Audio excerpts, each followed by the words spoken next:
Hi again then guys, and welcome to episode 24 of GT Masters, the review series for Gran Turismo's pretty broad selection of GT class, or at least GT style, racing cars.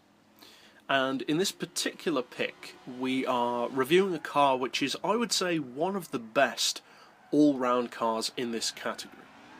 It's been on Gran Turismo for a long time, at least as far back as GT2. I can't recall at the moment if it was on the first game. I don't think it was, but I can't remember. On Gran Turismo 2, I believe it was slightly different, if I recall correctly. And the car is the Dodge or Chrysler Viper GTS-R Team Oreca race car. Very competitive car at the Le Mans.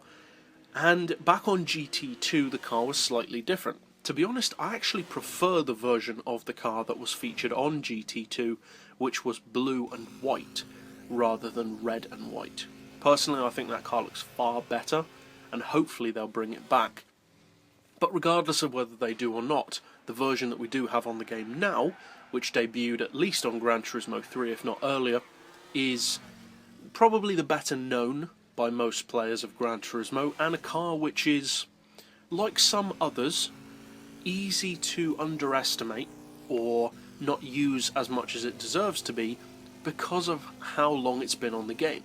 That over-familiarity with cars that have been on the franchise or in the franchise for a longer time means that you tend to go for newer models, which is understandable, but that does mean that some of the old favourites tend to get left kind of by the wayside to some degree. Some of them do stick up to this day as brilliant cars, such as the Minolta, the 787B, but many of them, such as the C5R Corvette, to some degree the Gillett Vertigo and various others, which were brilliant on older Gran Turismo games, have just been kind of swarmed over by all these newer cars, which seem more exciting, more new.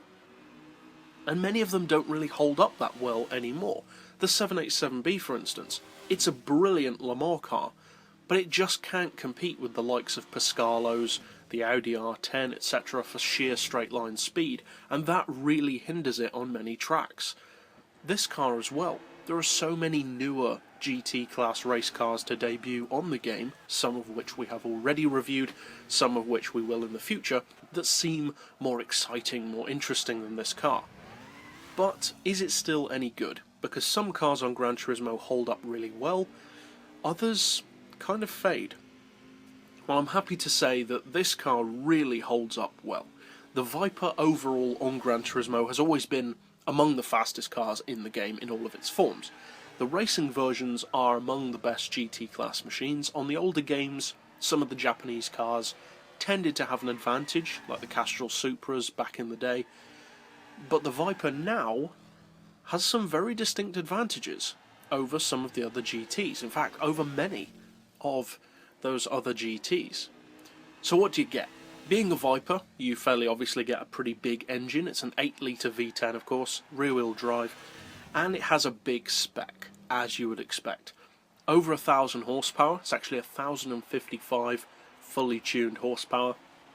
Huge torque, again, not surprising at all for a Viper, 827 foot-pounds, which isn't as much as the road versions, but it's still a lot for a race car. Typically race cars don't tend to have a huge amount of torque. And it's reasonably light. It's not overly light, but for a car with that size engine, and being the size that it is in itself, that's not bad at all. It's far from being the heaviest of the GTs at 1,150 kilos, so roughly the same kind of weight that you'd expect from something like a GT500 car. It puts out 917 horsepower per tonne, mainly thanks to that huge power, and the PP is very, very high on this car. It is one of the highest front-engine rear-wheel drive PPs in the game, 685. In fact, if I remember correctly, there is only one other front-engine rear-wheel drive car that has a higher PP than this, and it's the Mercedes SLS GT3, which we'll review in this series in the future. So that's a pretty impressive start to this car. It's one of the most powerful, it's one of the most torquey, it has one of the largest engines a really good power to weight ratio and an extremely high PP. But the question is, does it deliver on it? Because there are certainly plenty of other race cars that have what could seem to be impressive specs that don't really deliver on them as much as you might expect. The ideal example being the Gillett Vertigo. It has a very high PP and a huge amount of power, but it doesn't really deliver on that in terms of actual performance. It's not a bad car by any means, it is fast, but the top speed is far slower than cars which it should arguably be better than. Well, the Viper doesn't let you down. All of the Vipers in the game are extremely fast, even the ones that aren't necessarily as fast as others, and this car's no exception.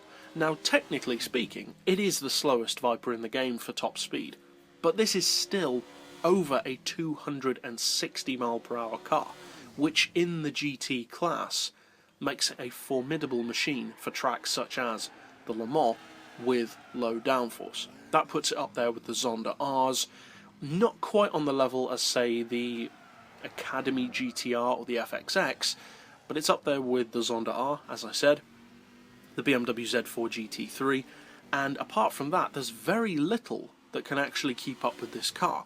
It's faster than the McLaren F1s, it's faster than most of the BMWs, it's faster than the GT by Citroën race car, it's faster than the NSX race cars, the RX-7 race cars. Most of the GT-R race cars, in fact, are slower than this Viper. It's an incredible straight-line machine.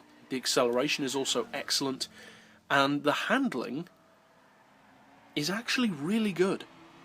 And to top it all off, this car costs 1.45 million, which is exactly the same as the Corvette C5R. Quite simply, if you haven't tried the GTS-R, and there are two different versions, I would strongly recommend it. It is a brilliant GT class race car. But that's it overall for this particular episode. I'll see you guys next time, and as always, thanks for watching.